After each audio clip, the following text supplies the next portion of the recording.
Hello, everyone. This is Charles from the channel Books on Stereo. I'm here to bring you guys a really special interview. Today, me and Lacey are going to be interviewing the Joe Arden, the audiobook narrator extraordinaire. If you have read anything in romance or listened to any romance audiobooks, you probably have heard his voice, especially if you have read a Lauren Blakely book.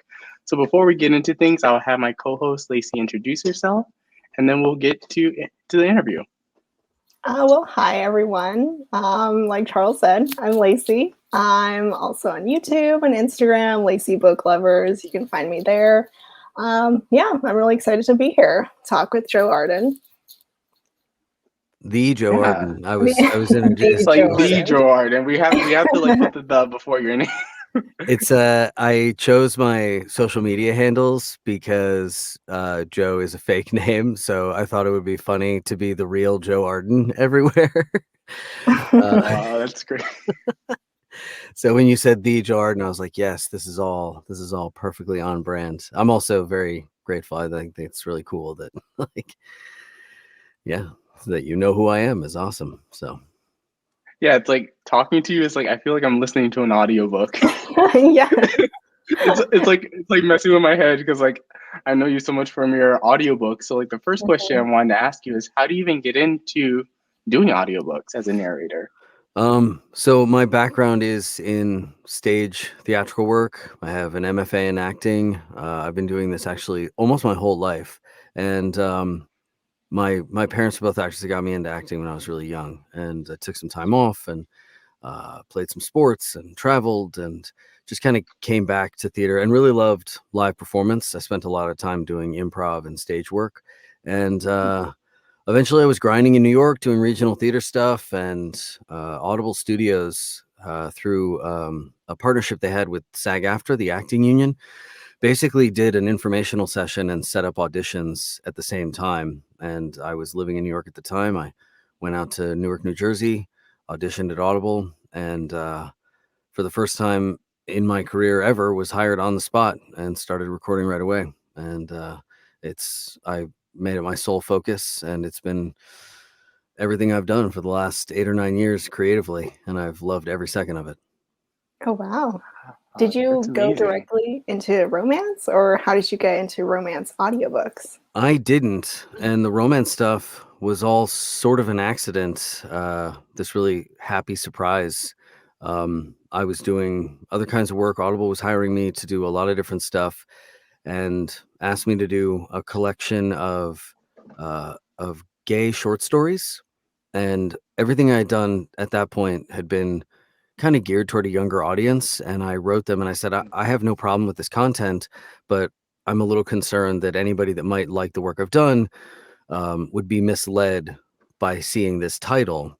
And they said, well, you're welcome to just come up with a different name if you like. And so I did. And then they asked me if I wanted to do an L. Kennedy book. And that was the first romance title I ended up doing, like a full-length book. And I really liked it. Elle is extremely popular and has a huge following. And so I was very fortunate to have a real kind of A-list author with my kind of first foray into the field, and just kind of went with it from there and had the name set up. And that's it. And it's probably 50 to 60% of the work I do now is all Joe stuff. So. That's really cool. Me and Lacey we were just wondering, like, have you ever done like a YA or like middle grade, or has it always been romance for you? We were like curious. We are like, has Joe narrated anything outside of romance? Yeah, no, I do. And I that work I do under my real name, and I do take my privacy pretty seriously. Some people have connected the dots, and so far everybody's been very respectful of that, and I am extremely appreciative. I take all of that really very seriously, and I'm so grateful that everybody has sort of been on that ride with me. So I have done work that way. I do YA titles. I do have one as Joe coming up to show sort of the breadth of the range, I guess.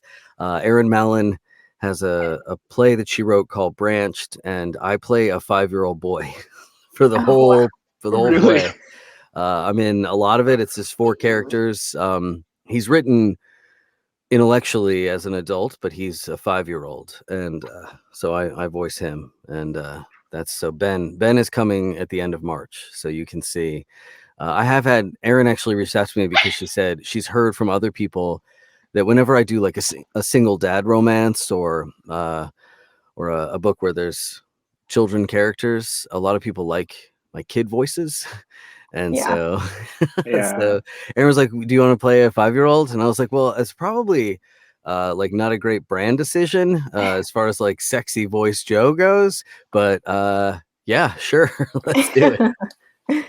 Oh, that's Yeah, I mean, that's your voice great. is pretty deep, so Yeah, 5-year-old. that'll be like, wait, like, is that Joe playing like a kid? Well, I trained with a gentleman who studied with Kristen Linklater, who is like a famous vocal coach, and she has this theory of vocal health and use that basically we create sound through 6 different resonators, and you start the lowest one is at your chest, and then the highest one is in the top of your head, and then there's spaces in between where basically you send sound out and it shakes against that part of your body and then creates a tone that's lower or higher.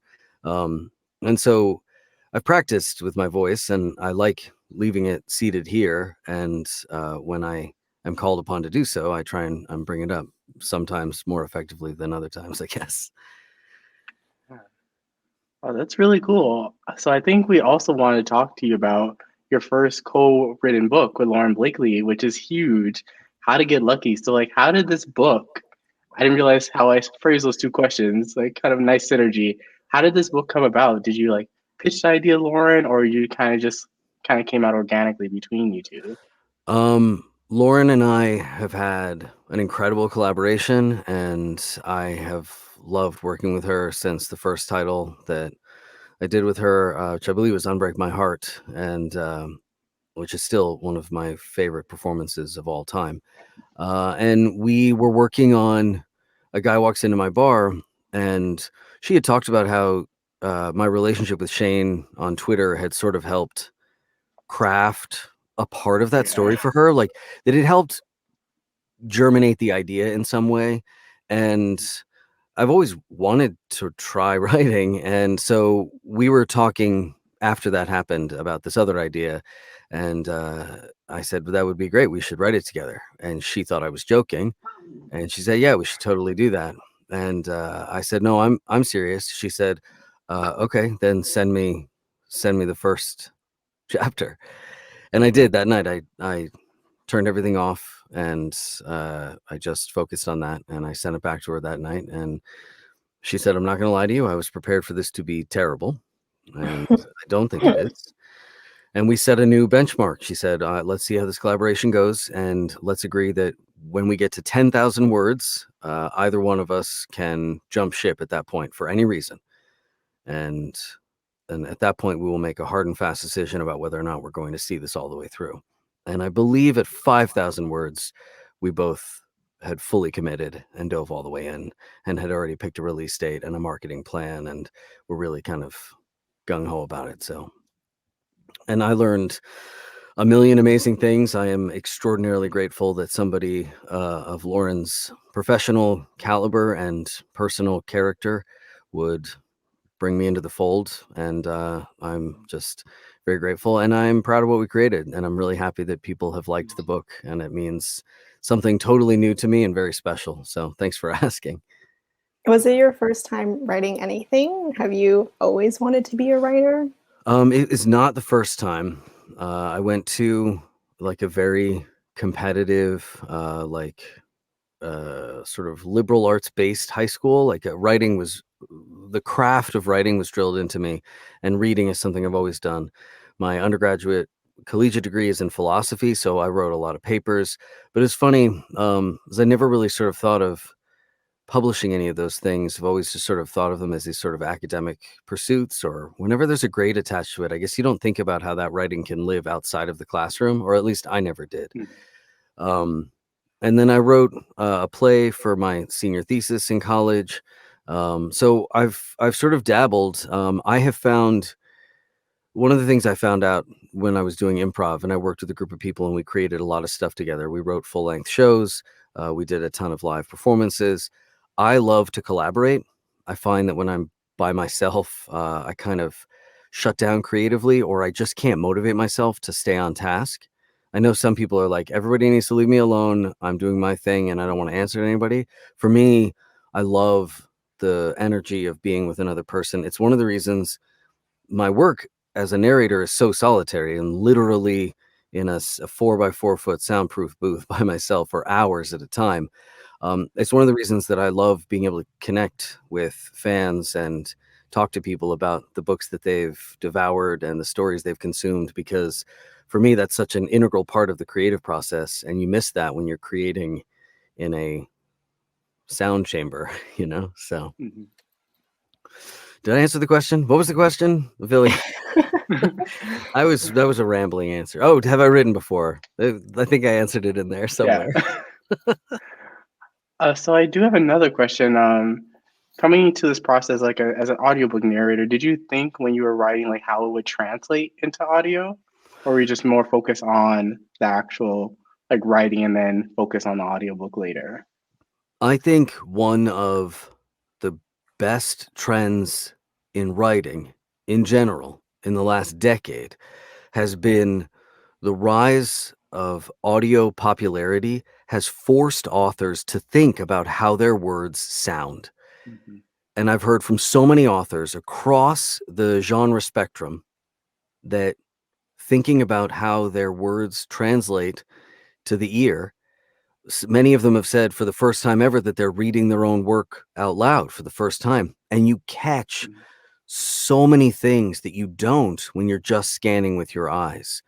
A turn of phrase you think landed perfectly as you clicked away with the keyboard doesn't have the right timbre when it comes out of your mouth, or the sentence structure is just a little off, or the subject isn't in the right place to really drive home the point you want. Any number of little things become apparent. You can see so many superfluous dialogue tags. He said, she said, he's like, and you can tell Mhm. when you're in the flow of a story, you're like, oh, my reader's with me. I don't need to feed them all of this. It's there. Mhm. Um, so I think that that's been true across the board. And Lauren is, in particular, I think, very mindful of how her words translate into audio, to the point where she will make some minor adjustments even to the script to say, if this is going to sound a little better, we don't need this.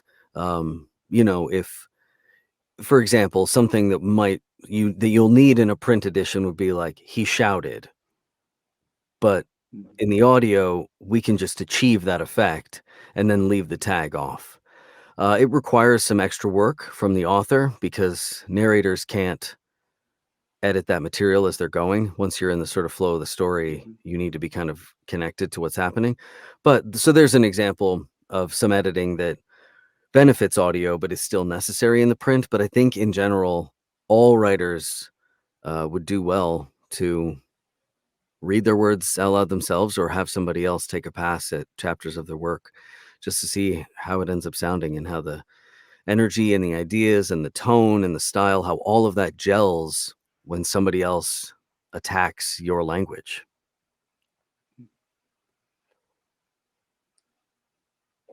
Yeah, that was really interesting because like I feel like I see more and more like romance audiobook narrators kind of making the transition. We have Erin Mallon with her natural history series and doing like all the plays that you I believe Branch is the title of the one Branch is that's the title. coming out.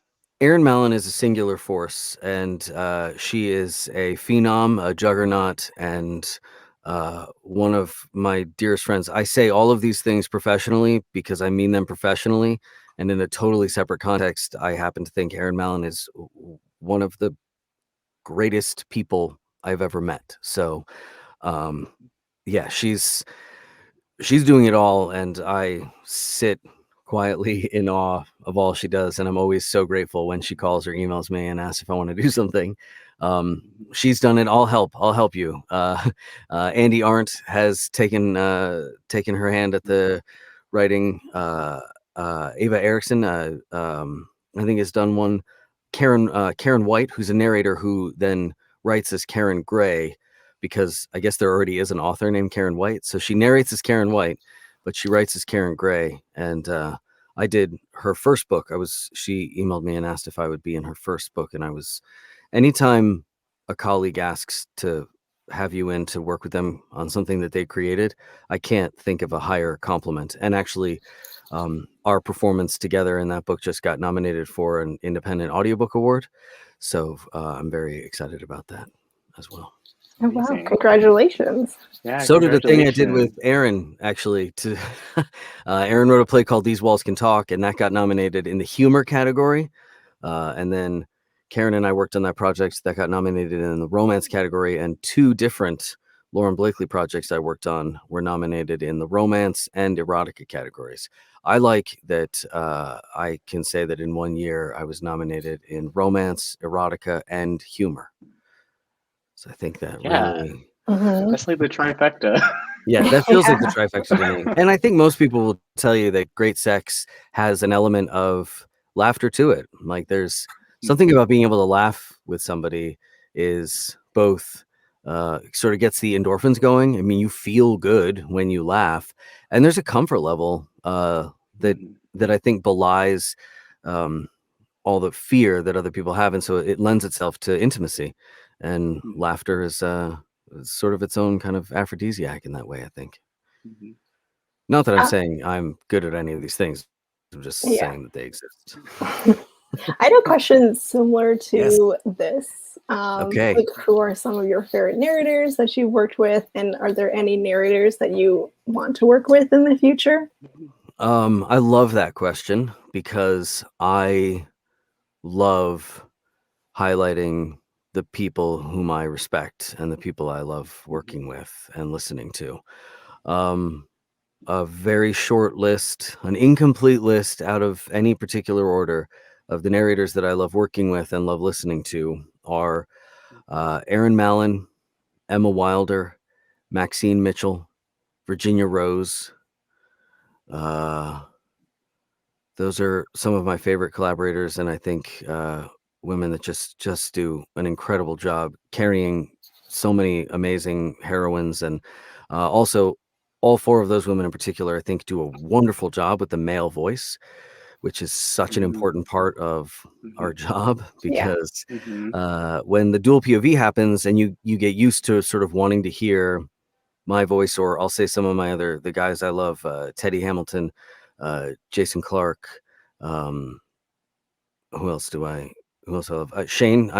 Shane and I love to go at each other on Twitter, but we actually have a great deal of respect for each other and love to work together.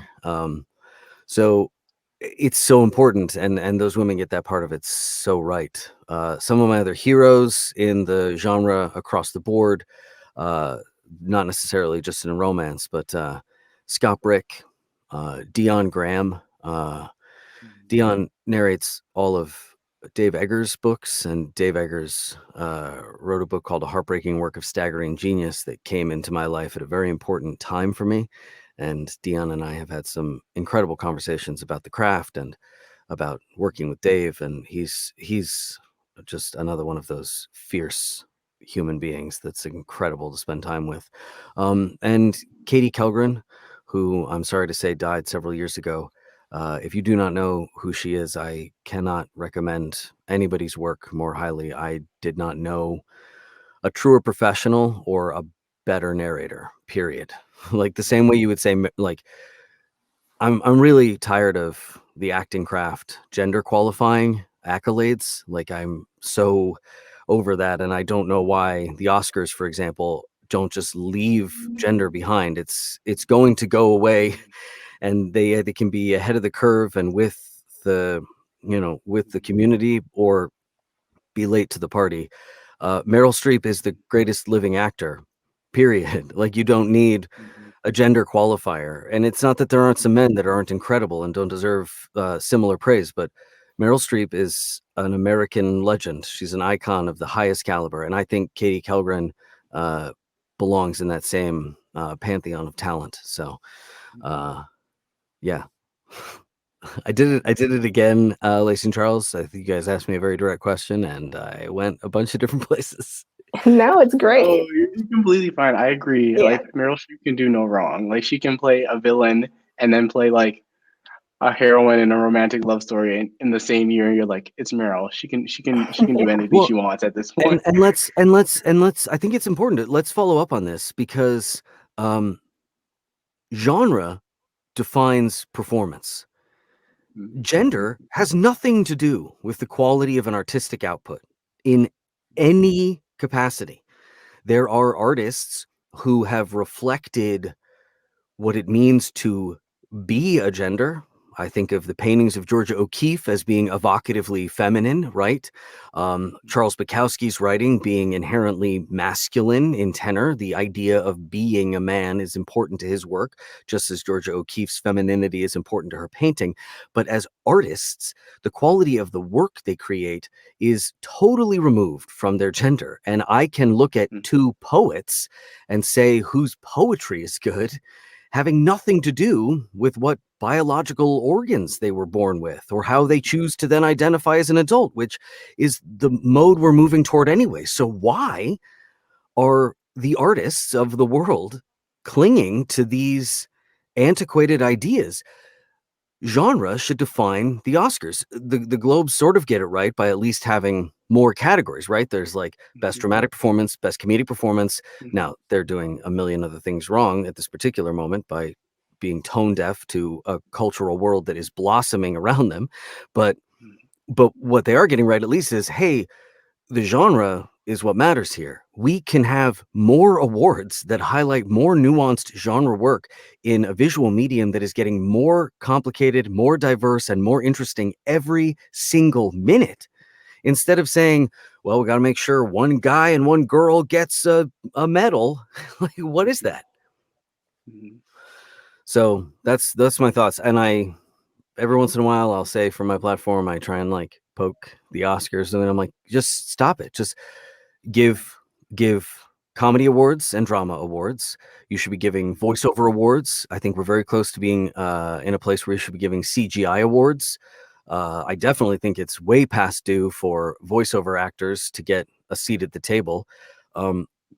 Animated franchises are some of the highest grossing films and some of the most seen products in the world. And there is no single space for that talent to be recognized in any of the major film and television award shows. There's no separate space for that. That's insane. The Simpsons have been on television for 3+ decades. It's a part of the industry that is all by itself.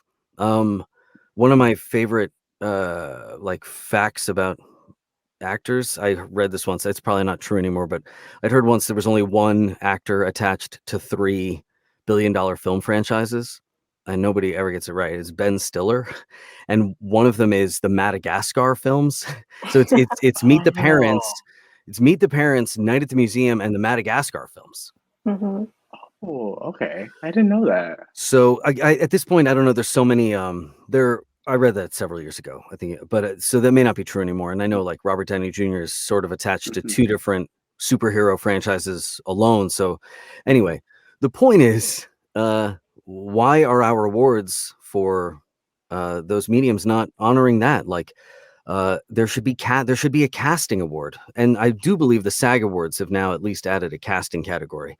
There is no reason that there shouldn't be a casting Oscar given out every single year. It's one thing for like, I'm thinking way back, like you get like Anna Paquin, I think won an Academy Award as like a 10 or 11-year-old. Like, hey, somebody had to like find her, and like it's not, Anna Paquin is phenomenal and she did an incredible job in that film and has had an amazing career, but like casting directors are out there filling incredible voids, working tirelessly to be the first line for representational casting and for finding voices that are right for projects, and that deserves to be recognized. So none of this has anything to do with audiobooks, and I'm all riled up about it now. Steer me back, Lacey and Charles. What am I doing over here? We'll help you. One of the things, going back to How to Get Lucky, Yes, I was curious.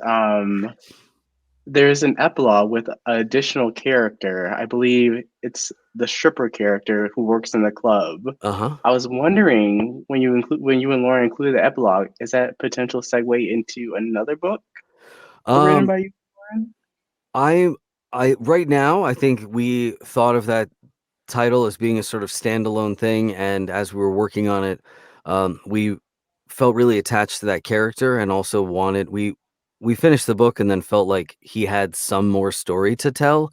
Right now, that's all the story that is. What the future will hold, I have no idea. I have some notes for some writing projects that I would like to do myself, in the hopes that I can find the time to work on those, and we'll hopefully have something to show for that before the end of the year. And I think Lauren and I are probably going to try and find an audio project to collaborate on, and then sort of, get reacquainted with the more familiar part of our relationship, and then see where we are in the future. So that's my guarded way of not answering that question. Okay. I saw that epilogue. I was like, wait, like this is a romance. Everyone can get a Yeah. spin-off and get their own book. So like maybe there's a chance. So I definitely had to ask. Maybe there's a chance. There's always a chance, I say. Mhm. And do you think for the other projects that you have in mind, do you think they will most likely be in the romance space, or are there other genres that you would like to write in, like mystery or literary fiction?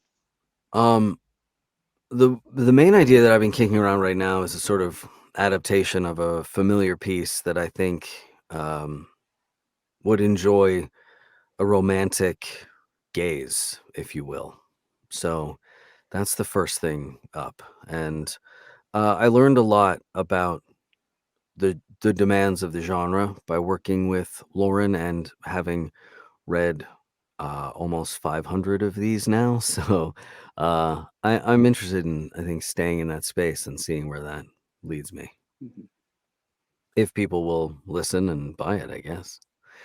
Of course, like when anyone sees an audiobook narrated by you or Shane East or Aaron Mallon or Andy Art, it's like an automatic buy. Even if they have no idea who the author is, they're like, okay, we can trust that the narration is going to be top notch. That's very kind of you to say. I Yeah. appreciate that.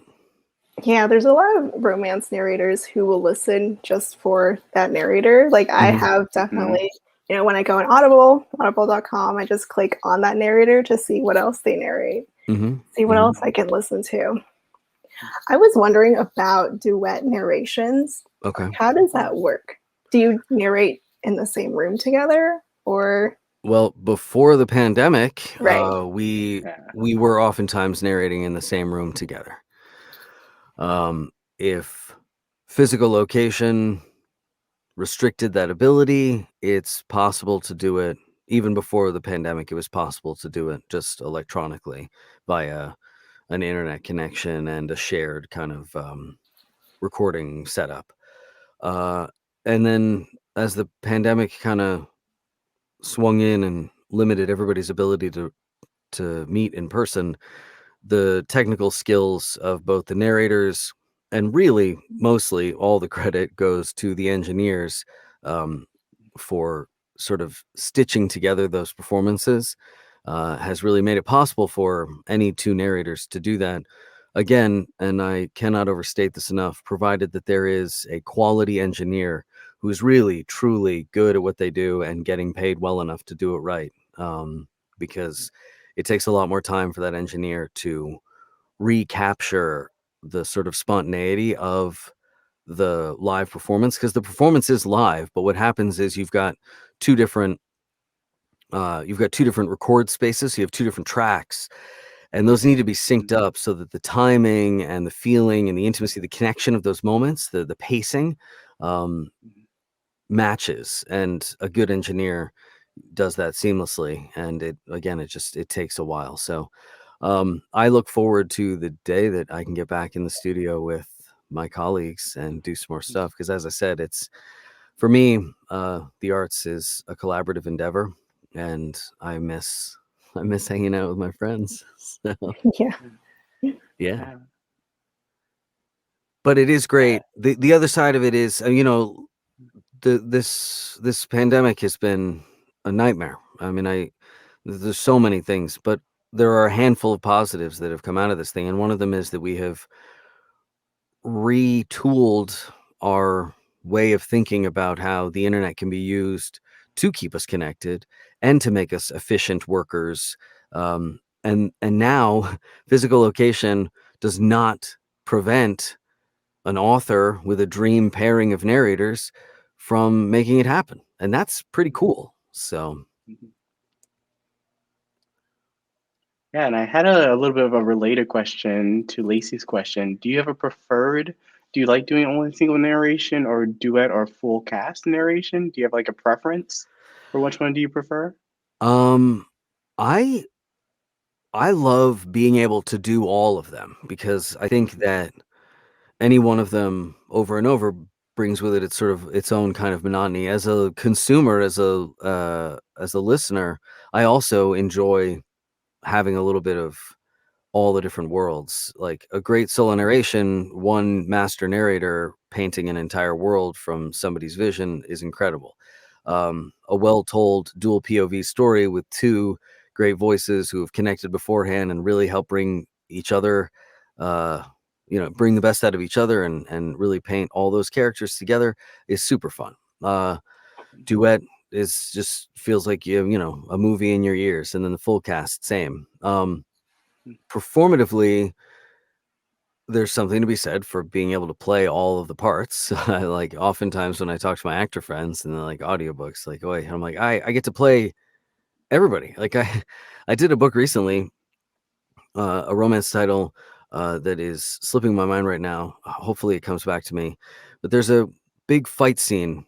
Maybe I shouldn't say what it is, because there's a big fight scene near the end between a father and the hero. And I finished up the scene and I was like, man, I mean, that was like being on stage and getting to play both of the leads in a scene. Like, it's an incredible amount of power and artistic excitement and release. It's a lot of fun. So there's something to be said for that. And then there's also, I think, something to be said for a duet performance where you get to work with somebody you trust, somebody you respect, that brings more out of you than you would be able to bring out of yourself. And I also think that's really great. And I like being able to go back and forth. The full cast things, for me, those are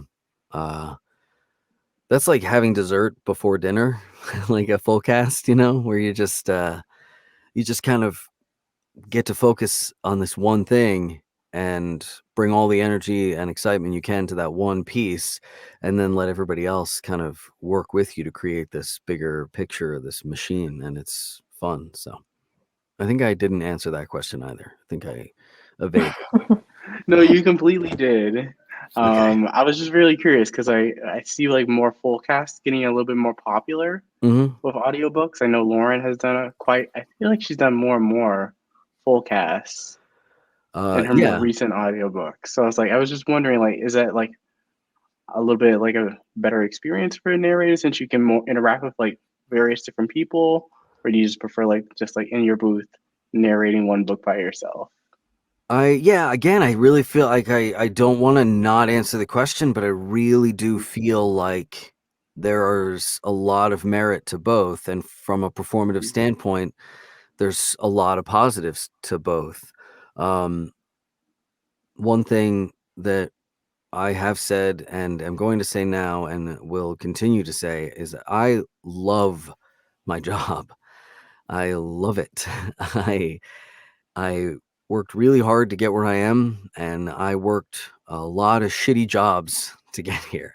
And I sacrificed a lot, and I put my ego in the trunk of the car for a long time to try and build something on my own. And because I believed in myself, and I feel really proud of what I do, and I absolutely love doing it. So, when you ask me, like, which one of these, I mean, it's really, I'm like, they're all great for different reasons, and Yeah. my job is awesome. I've tried really hard not to curse during this, and I'm not sure if Oh, that's it's necessary. fine. This is like not a kids channel. We Okay. talk like Well, We at this talk point, about smut. We talk I'm at about least we talk like, about everything. smut. Like we're Yeah. romance channels. We talk about smut. So I'm like, little kids can't watch Yeah. watch I've And this censored literally video. out like like that 4 fucks, checkbox. so There's literally a checkbox for YouTube videos where it says, is this video or is this channel for kids? I'm like, no, absolutely not. Like okay. nope. I do not want like a little kid going like, what is this book that this person's talking about? Well, then this has just been bottled up, so I'll just let it out now. Then just a real clean, simple fuck. We were going to ask you. There. That makes up for the ones that I wanted to say in the flow of sentences and didn't. There, now it's out there, so we're caught up. Were you going to ask me to do that? We were. Okay. I mean, I wasn't really going to. I was hoping Charles would. Like one of us is going to hopefully bring it up at some point. Yeah. Like it wouldn't be a proper interview with you if we didn't get you to say fuck like in your trailer. like come on. Yeah, I mean Like, there was a Men's Health article written about romance audiobook narration that featured me.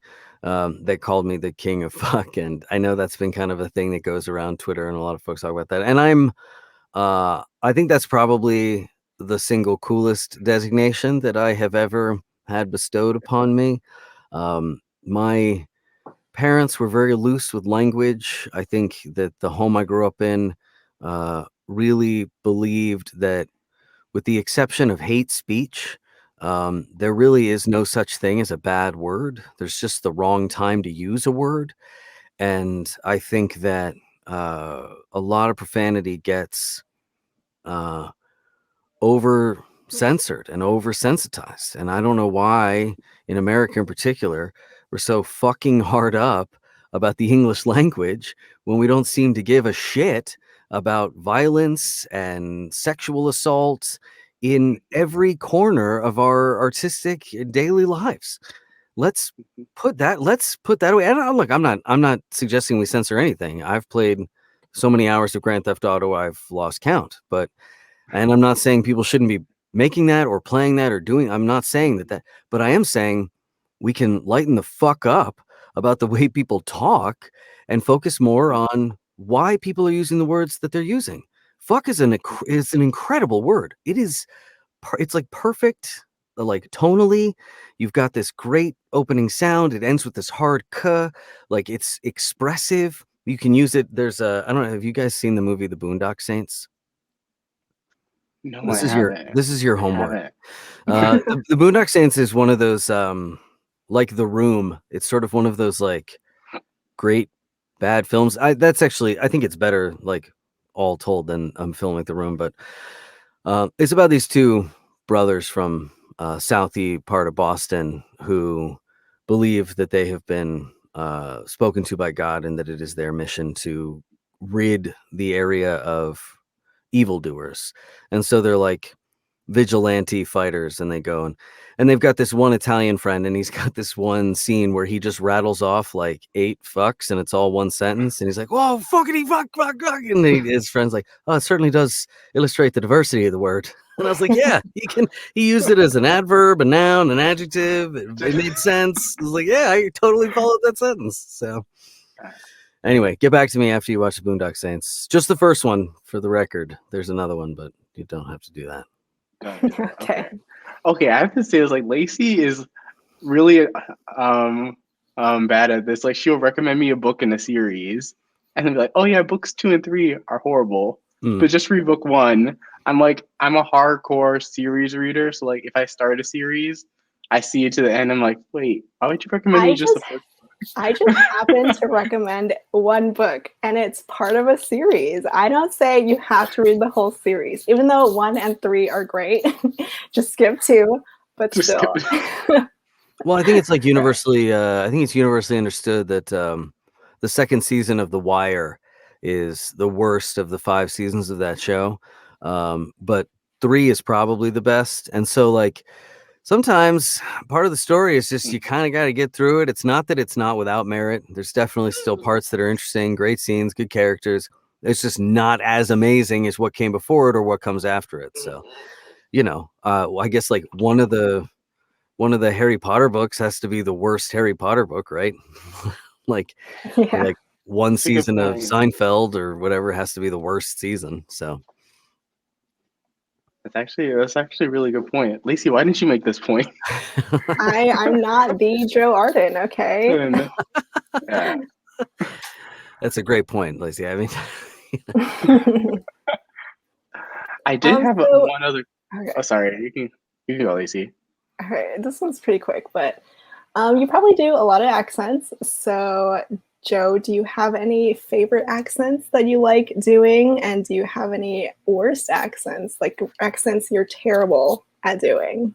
Um, I'm I'm much more interested in building myself and my colleagues up, so I'm going to focus on the positive end of that question. Okay. I am. I think I probably like doing an Irish accent the most as like a first person POV. Um, I also really enjoy doing a Scottish accent. The Scottish accent is a little harder. By harder, I don't mean more difficult. I mean, it is a little more difficult for me, but it's just more guttural. Tones are like a little more clipped, and it's just a lot easier to get a lot of weird sounds in your mouth that aren't quite like the sounds you want to make for parts of Scotland. Whereas the Irish can kind of flow a little smoother, and things kind of just come out a little bit of a softer touch, and you don't have to open your mouth as much, and there's not as much action in the mouth, and you just kind of can sort of roll through the words in a way that's just not quite appropriate for Scotland, you know? So I love both of those accents. And then I really like doing I actually like doing the kind of Southy, or like that Boston kind of, are you a cop? I'm not a Mhm. cop. Yeah, I think he's a fucking cop.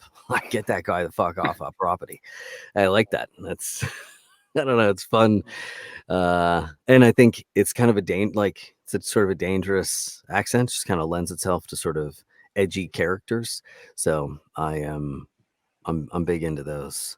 Uh, I'm not going to tell you the ones that I don't like. I will say that I I have more meant told. like ones that you're just bad at doing, like you don't think they're as accurate as you could be, you know? I mean, there's several that I think I can be more accurate with. Like Australian versus New Zealand. And as if I'm doing Australian, any kind of long form, I can sometimes in my ear I start to hear it moving toward Britain. And I'm like, oh no, I got to stop and go back and get back to Australia because they're not the same. So things like that happen. And I will say that I do two things. One, I practice accents all the time. I take classes. I work with coaches. I watch videos. I'll watch movies from certain places to try and get a sense for how people talk, especially now that I can't travel as much. Like, I lived in Scotland for a year. I am Irish. I have got family in Ireland. So those accents come to me by my favorite way, which is lived experience. The other ones, I can't go to Australia right now. So let me watch something that features people from there, so that I can get a better sense of that, so that I am prepared when characters come up. And if an author asks me if I can handle a certain accent as a hero POV, if I don't think I'm the right voice for a project, I will let them know. And I will say, I'm not comfortable enough. I'm not confident enough. I'm not the guy that will do this project the most justice. So. And then my question for you is, since you're such a popular narrator, do you find that more writers actually write with like you in mind as like narrating the book? Do you find that a lot? Um, I have had several authors, total strangers, tell me that they've written with me in mind. I have I have fans that say on Twitter sometimes that they like read my tweets in their head in my voice. And I'm like, that's that's just super fun to me. That's like a level of connectivity or kind of influence, I guess, that I never could have dreamed of having. So uh I don't know. I don't know for the most part. Sometimes I get to work with authors very closely. I don't know if people know this about narrators. Like, the rule, there's no sort of hard and fast rule. Some companies have purchased the rights to an audiobook, and so the author's been paid what they're going to get paid, and they're not a part of the process at that point. Other times the author has negotiated with a company and they are intimately connected with the process. Other times the author has retained the rights themselves and they're trying to sort of help produce or have a very substantive say in the creative process. There's a lot of different ways to do it. So sometimes I do have a very close connection to the author and I get a lot of notes and they will tell me things like, I imagine this is something that you were going to do for me, and other times I just don't even have any idea. So social media and the internet has been a really great place for an anonymous creative person to be able to connect, though I will say that. So Yeah, that's really, really cool. And then I had another question, just more about Lacey actually mentioned that you have like a little bit of like a special diet to maintain your voice. So I just wanted to know, like, what is your process when prepping an audiobook, when recording it, and then how many projects do you do? Do you do one project at one time, or you like stack multiple projects at the same time? so the romance projects, because most of them are dual POV, I end up recording, let's say, between 2 and 5 hours of a book. So generally, like when it's finally time for me to hit record, I'm only spending 1 or 2 days in the studio with that book. The bulk of the time is spent before I get into the studio. If I have a co-narrator, connecting with them, making sure we're pronouncing names the same way, making sure we're voicing them in a similar fashion, making sure that the tone and energy of the piece is really there. I do a lot of these, so I will make sure to check in with my co-narrator and make sure like there's nothing in their sections that I missed, because I may scan through their chapters a little quicker than I read my own chapters, because I'm like, well, they're narrating that. Like, I just need to figure out I just need to follow the story through their chapters, and then with my stuff, I need to know what's going on. So that's really integral. Like that part of the creative process is key, collaborating and getting on the same page before you get in the booth. I liken it to telling a joke. You wouldn't start telling somebody a joke unless you knew the punchline first, right? Hmm.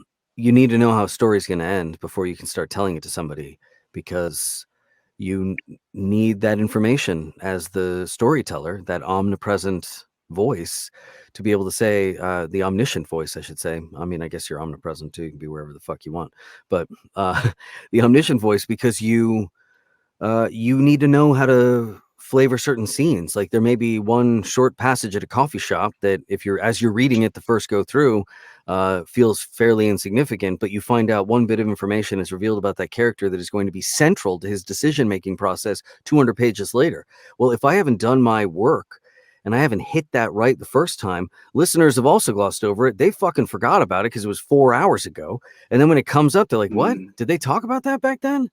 Like, yeah, they did. And I didn't do the work that I needed to do if I didn't bring that energy to that moment. If I didn't just find a way to hang on a phrase, to pause a little longer, to highlight a word. So that's where the work is done. And then I think, like any good performance, the work, it's like watching, it's like watching Kobe Bryant play basketball. Like, by the time he's there, it's fucking poetry. Like, it just looks effortless. And LeBron scoring 60 in a day, Steph Curry hitting 15. Like, I don't know why I don't even follow basketball that much. There's a lot of basketball references I'm just making. I was like, you seem like you're really knowledgeable. Right. Yeah. I mean, I like names, stats. I like sports. I love sports, but basketball is like, anyway. I mean, the work is happening somewhere else, and then by the time they get to perform, it has this balletic quality to it. Hell, ballet would be another good example. I mean, you see these people literally fly through the air. And you're like, well, they didn't just fucking do that. They're not just gifted. They worked their ass off, and they trained and they practiced that flying thing so much they make it look effortless. So by the time I'm doing the 2 or 4 or 6 hours of work that I'm doing on the book, at that point it really should be fun, and it should fly in that way, so that the story really then kind of comes off the page and comes to life. I think this is probably my third really just off the rails answer. I've talked so long now, I've definitely forgotten the question. Prepping. And then prepping. Yeah. Okay. So prepping, and then the doing. Diet, I think, was how we started this. I haven't said 2 words about food. So, for me, it's very important that I watch what I eat during a session. And if I'm in the middle of a project that's going to go over the period of a couple of days, I am pretty mindful of things like my alcohol intake in between those sessions, because I don't want my vocal quality to change too dramatically from day to day. Because if it's changed too dramatically, I have got to wait till my voice comes back to where it was, either part of a day or all of a day, and then I've set myself back. So, and yeah, so the projects, I think, demand a level of continuity from me. The part that I'm really focusing on for me about getting back into my life this year is the exercise and mental health portion of my job, which I think is something that I don't think anybody's talking about mental health enough, but our community's not talking about it either. And it can be very debilitating psychologically to just be in this tiny space by yourself all the time. I'm very happy to have a pit bull that is too cute for me not to take on walks, so she gets me out of the house.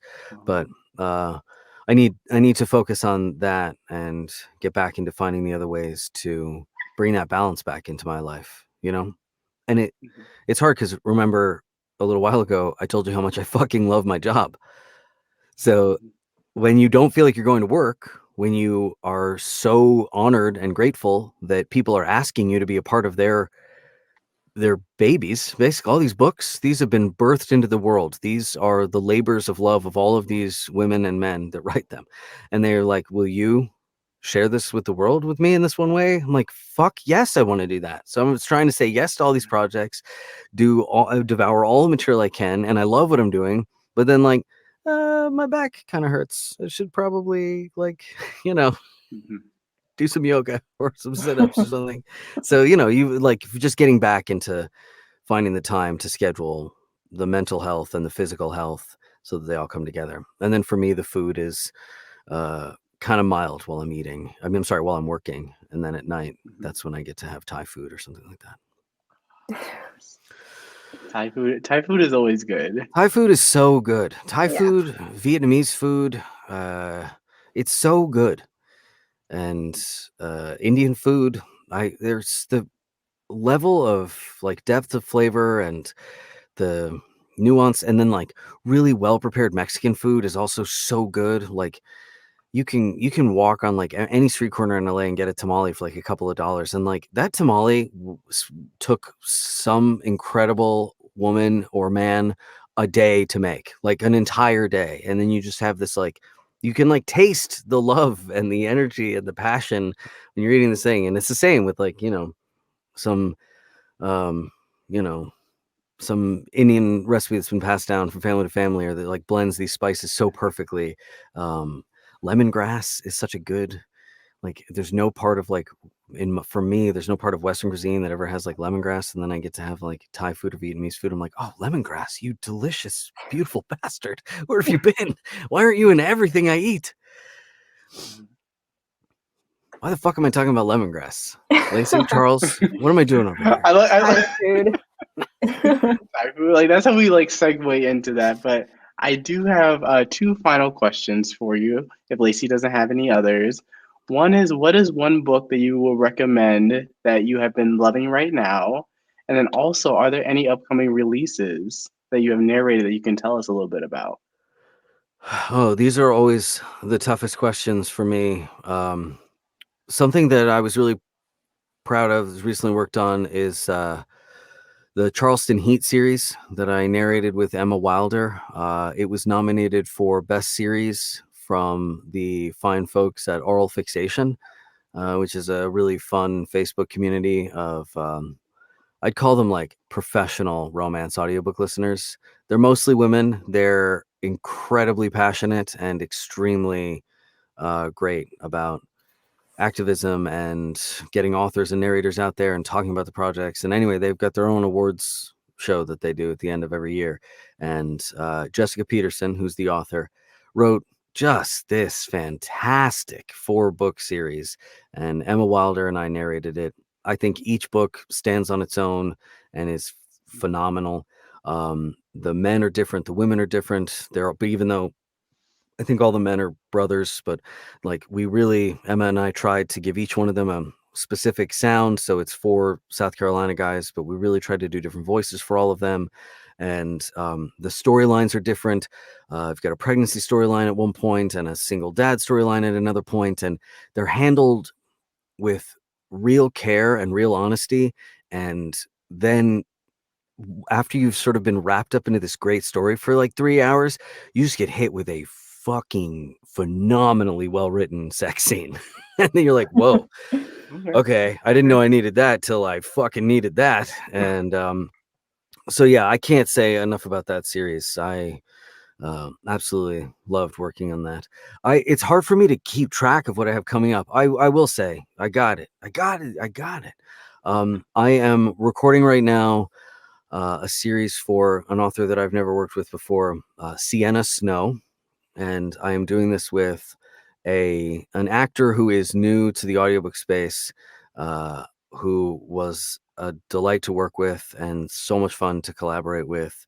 I believe the stage name she's using is Yami Habibi, and the heroines of the series, as the author is also of at least I think partial Indian descent, subcontinent, like South Asian Indian, and so casting was very important, I know, for that one, and finding a right voice, and that's frankly an underrepresented space in the romance world. And so getting to meet with a new talent and getting to talk to her about the genre and audiobooks in general was a ton of fun. And in a very similar way to the Jessica Peterson series, I think that Sienna writes these really fun characters that have this great dynamic, and the men are really sexy. Like, you just kind of feel their sexuality, and then they get down to business, and it is when it is good, it is hot and good.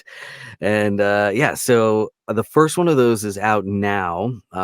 It's called Master of Sin, and then I believe the series is called Gods of Vegas, and there's 5 in the series, and I think they're going to come out throughout the year. Same pairing for all 5 books. And one of the things I love is that the sample has both of us, the Audible sample, so you get a taste for both of our voices and how they work together. And I really hope those are well received, because I loved working with Yabi, and I hope that is the start of a whole new avenue for her too. So that's it. Those are the 2. Yes. Those sound great. I mean, good recommendation. You had us sold at the smut, so good. You could have just said like smut, and then we yeah. Yeah. We're gonna read it. Yeah. I have one last question. This one is a pretty hot topic in the romance audiobook community, but what speed do you listen to with your audiobooks? So I'd be surprised if you got any other answer from any narrator but 1.0 speed. The parallel I would give you is that you would never watch a movie at 1 1/4 speed or 1.5 times speed, even if you could adjust the sound to make sense. You wouldn't do that. And so we spend a lot of time trying to bring these stories to life. The only part of it that I understand from a reading standpoint is, as a reader, I can definitely read a book faster than it can be narrated to me. Right? So I do understand the desire to kick the speed up, to kind of consume it in the same kind of way that you might if you were reading it. But I definitely think in the romance space in particular, or sci-fi fantasy genres, or like a good thriller murder mystery, like, why are you trying to get to the end quicker? Like, it's the journey, baby. Like, enjoy the ride, savor the experience. If you're doing some like dense, Age of the Enlightenment, 14 hours on like how Nietzsche changed modern thought, or I don't know, whatever, I could see you being like, well, I need to speed this up just to like keep up with the ideas, or like keep up my own energy. But as a narrator, I'm a diehard 1.0, baby. You know what I mean? Okay, well, you might hate us a little bit. Yeah, I was like, when Lacey asked this question, I was like, do not ask me my listening speed. We are not 1.0 listeners. I mean, I've had like one of the compliments I've gotten from fans and authors is I listen to other people at 1.25 or 1.5, but I always listen to you at 1.0, and I'm like, well, I guess I'll take that. Look, I get it. The thing that's even better for me are the people that tell me that they go back and listen again. I've had some fans, especially this last year during the pandemic. I've heard from nurses in hospitals in Houston. I've heard from women riding out the pandemic in Italy and Argentina, going through weeks and months of quarantine and isolation. And I recently spoke to a fan who's driving 3 hours one way to go to chemo treatments, and another fan of mine who was listening to audiobooks that I narrated while her father was dying in the hospital.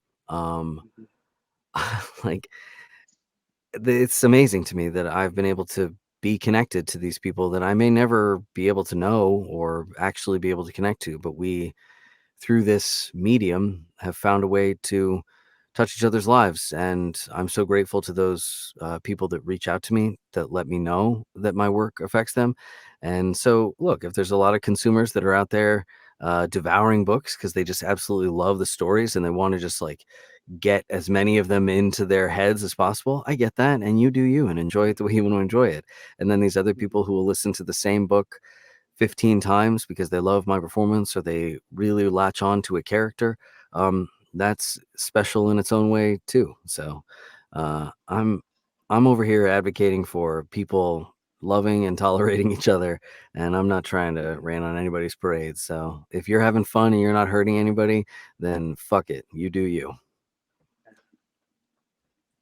Wow. I mean, that's a great way to end things. That is a really great way. Yeah. Like, that's a really great way to end the interview.